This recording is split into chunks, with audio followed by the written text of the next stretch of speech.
Hello everyone, the Skilled Roy here, back with another Legends of Runeterra video, and today we have Azir. He's been finally revealed, and I am super excited to watch this trailer. Let's hop right in.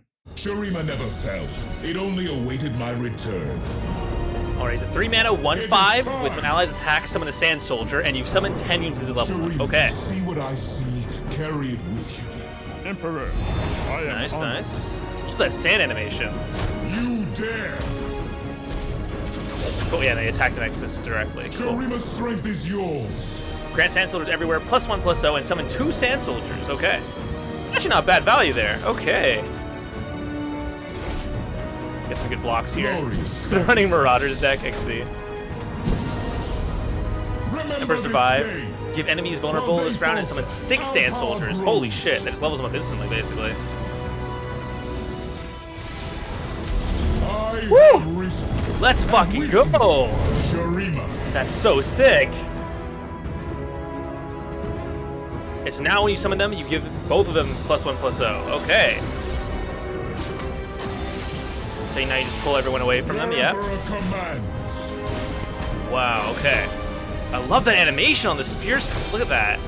Oh, that's so sick.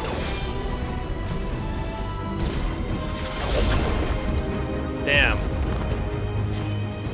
Come. Oh my god, here we go. Awaits. Oh my god! Yo, it reminds me of a Kanye West power. Well, replace your deck with the Emperor deck, then draw one. Oh my god, it's fucking Satan from Shadowverse. Yeah, you get a bunch of overpowered cards, don't you? Yeah, a 2-mana 5/4 Fearsome, oh my god. What does this one do? Oh, just obliterate 3? Yeah, sure, why not? Oh, and he summons 5/2s now instead, of course, of course. Holy shit.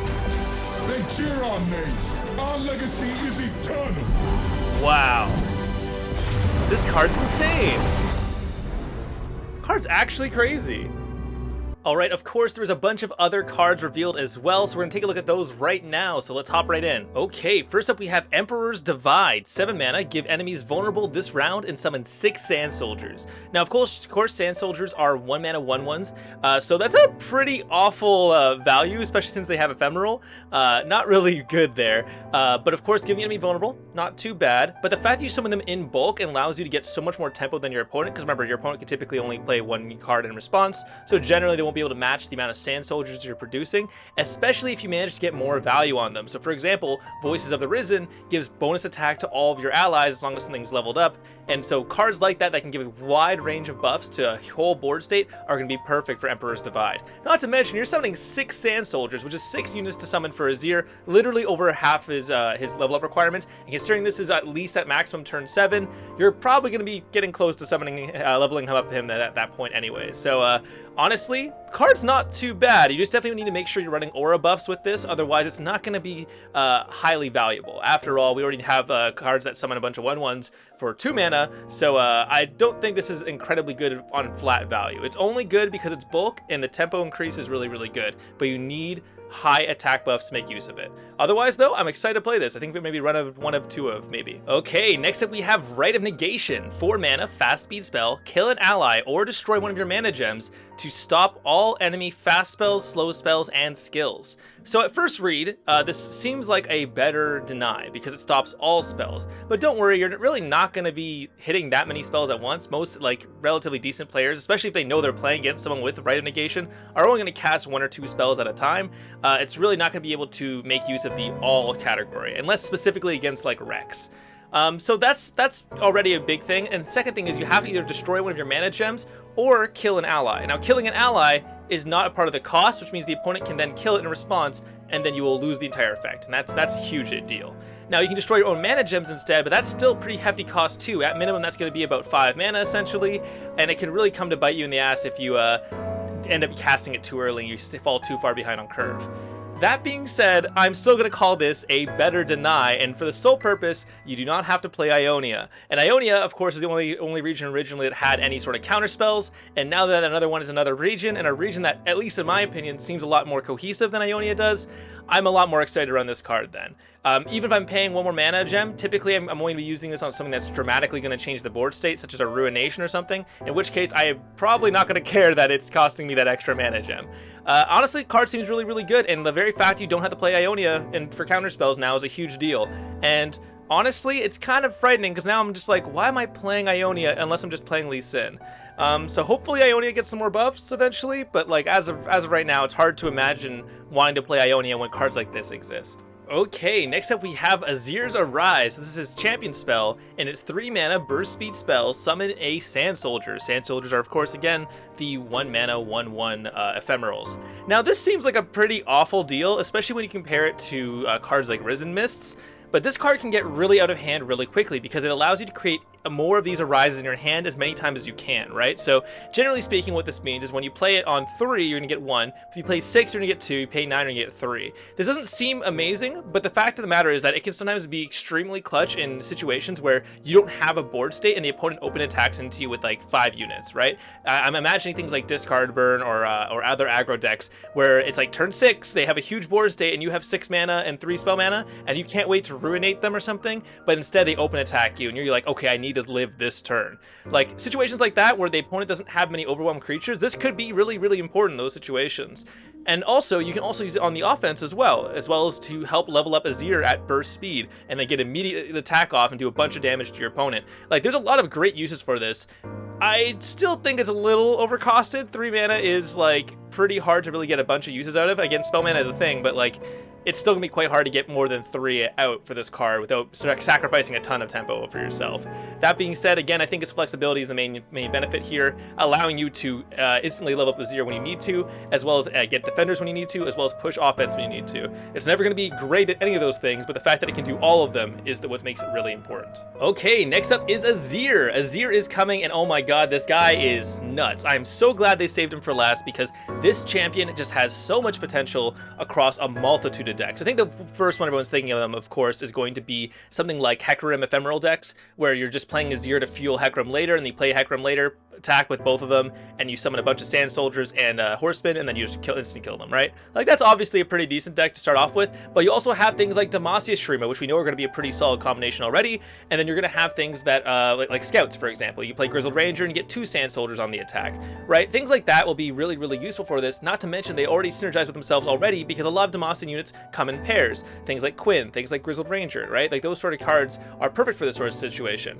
Now, overall, I would have to say that this card is probably the most broad champion out of all of Shurima. It has a really competitive stat pool, right? It's a 1/5, 3 mana 1/5, which is relatively equivalent to, say, Soraka, for example, but it's also very defensive and doesn't actually have to put itself into combat in order to get value out of it, right? So, for example, think of this as Misfortune, but with 5 health. Obviously, it's a little bit more different than that, of course, but this is a huge difference in like how the card will be played overall and in how tanky the card is going to be to a lot of different types of removal. Of course, I think Culling Strike's value is going to go up dramatically now that Azir is here, similarly to how it did when Tahm Kench and Soraka were quite often meta. So that's one really big thing there. Another thing I also really like is how when he flips, he then is pushed to go towards combat, because then every time he summons something, he himself is getting attacked. So if you want to get the most value, you got to be attacking with Azir as well, which encourages more of an aggressive game plan once you've leveled him up. And I think that's really cool. There's a lot of really interesting things here that I think really make the card work overall.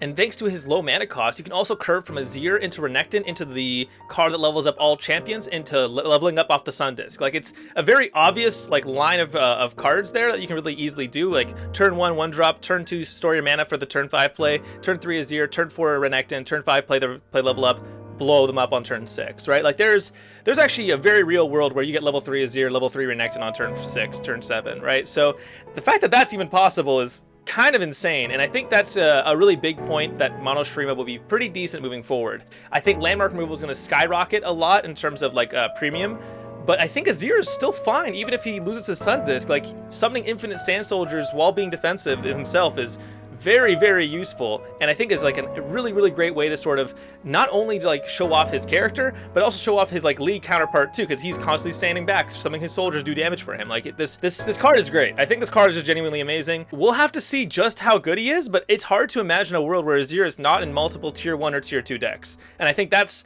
what we all really wanted from him, really, right? Let's be honest. It can't be the Shuriman expansion if Azir is not viable. Come on, right? Otherwise, though, I think I'm really excited to play with him, and of course, how can I not mention level 3? Level 3 is absolutely bonkers. He turns himself into Satan from Shadowverse, where he replaces your deck with a new deck of absolutely broken cards. I'm not going to go over all of them here. They're all pretty insane. One lets you summon Renekton and Nasus, even if they're not on your deck. The Pharaoh deck is pretty nuts. It's pretty nuts. Almost never really gonna happen, in all honesty. Like, if that actually does happen, you've already won the game. Level 3 Azir is bonkers, and I don't think you need any more help after that, to be honest. But yeah, again, I think Azir is just really flexible, really interesting, and I think I am gonna be trying him out in a wide variety of decks as soon as the expansion launches tomorrow. All right, everyone, that is it for me today. Azir's expansion reveal is pretty amazing. I'm really excited. I just want to say thank you so much, everyone. Just recently, I actually got verified for YouTube Partner. I'm able to now have greater tools to help my content and help grow further.